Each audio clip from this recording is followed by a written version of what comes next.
I'd like to talk about the incident that happened yesterday to me, personal incidents. Oh, yesterday in the morning, early morning, like 4 o'clock, I got this tremendous leg cramp. So I got all of a sudden I kind of woke up, and so it's hurting, and so I didn't drink enough water or whatever. But I went to the bathroom to pee, right? Okay. So I went there and I sat down on my toilet, and then next thing I remember is that I was standing at the sink in the bathroom watching my blood coming out from my head. Like, wow, lots of blood is coming down, and I was sitting there, and I said, "Whoa, what happened to my head?" I wasn't thinking it seriously, because at 4 o'clock in the morning, and then I had to go to bed. I could go back to bed, and maybe I scratched my head or something. So I went to my bed and I lie down, and I felt better. And then about 7 o'clock in the morning, I woke up, and then I went to the bathroom again. Then this time, I noticed in front of my toilet seat, there is this door to the closet, and in the door, the bottom of the door, there's a dent. There, I got this big dent of the door, like a wooden door there.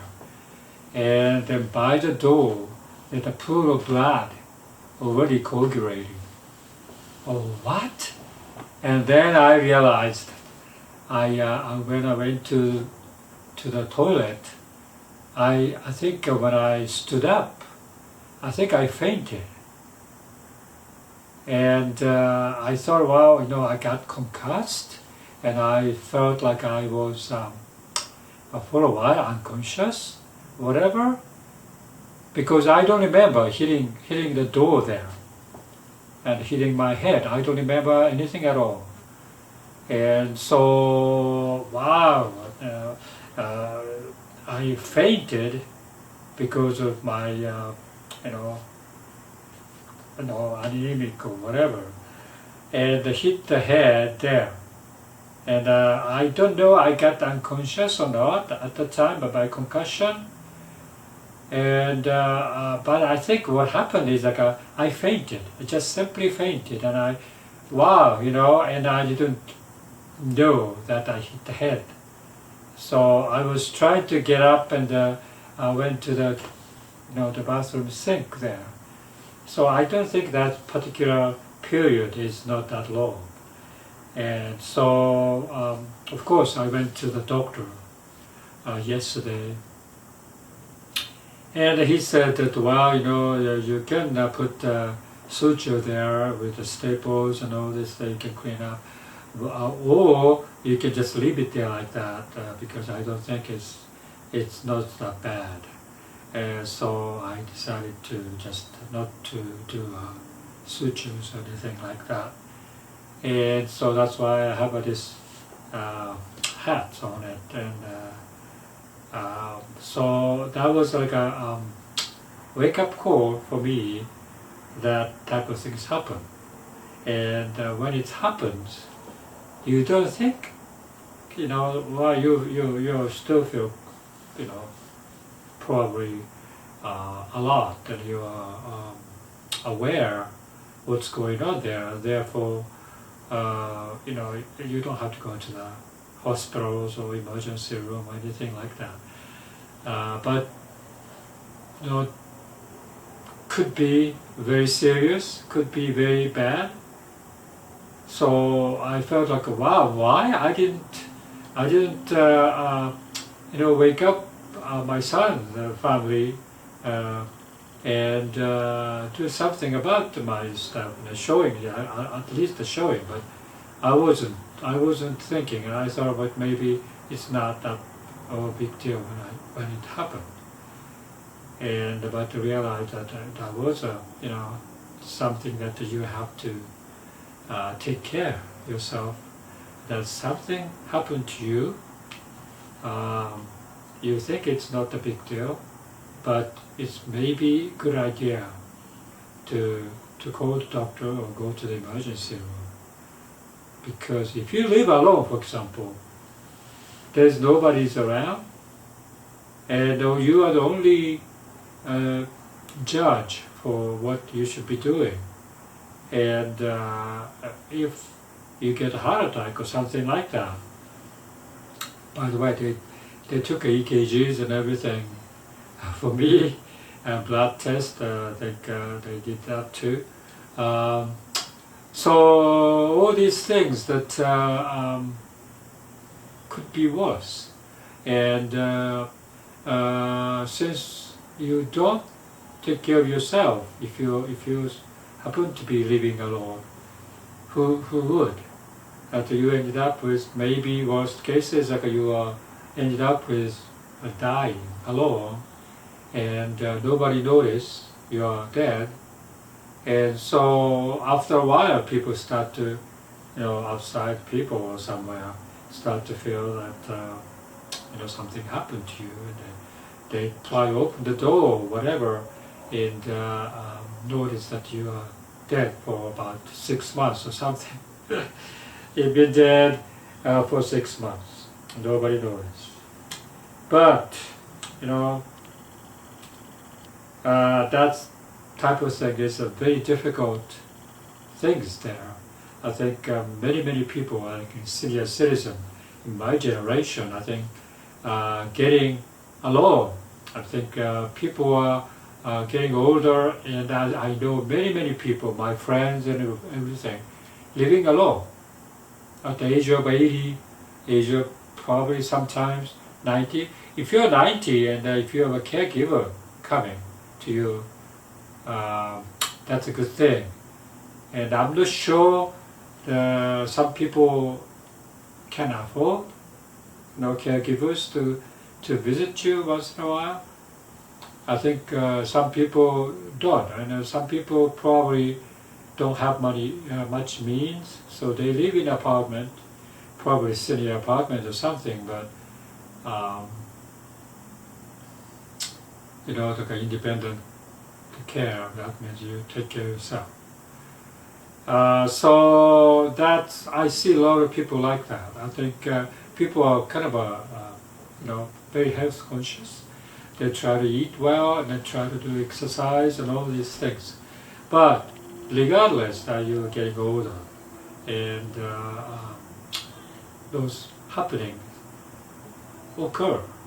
And I thought like a fall, for example, is a very one of the most dangerous thing for senior people to fall, because they hit the head, or they got the heart attack and they fall. Yeah.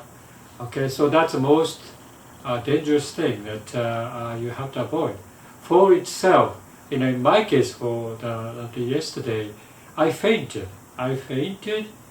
It's not a fracture of my hip or anything like that. I fainted and just hit the head. So why that fainting happened? And I don't know why that happened. I think my probably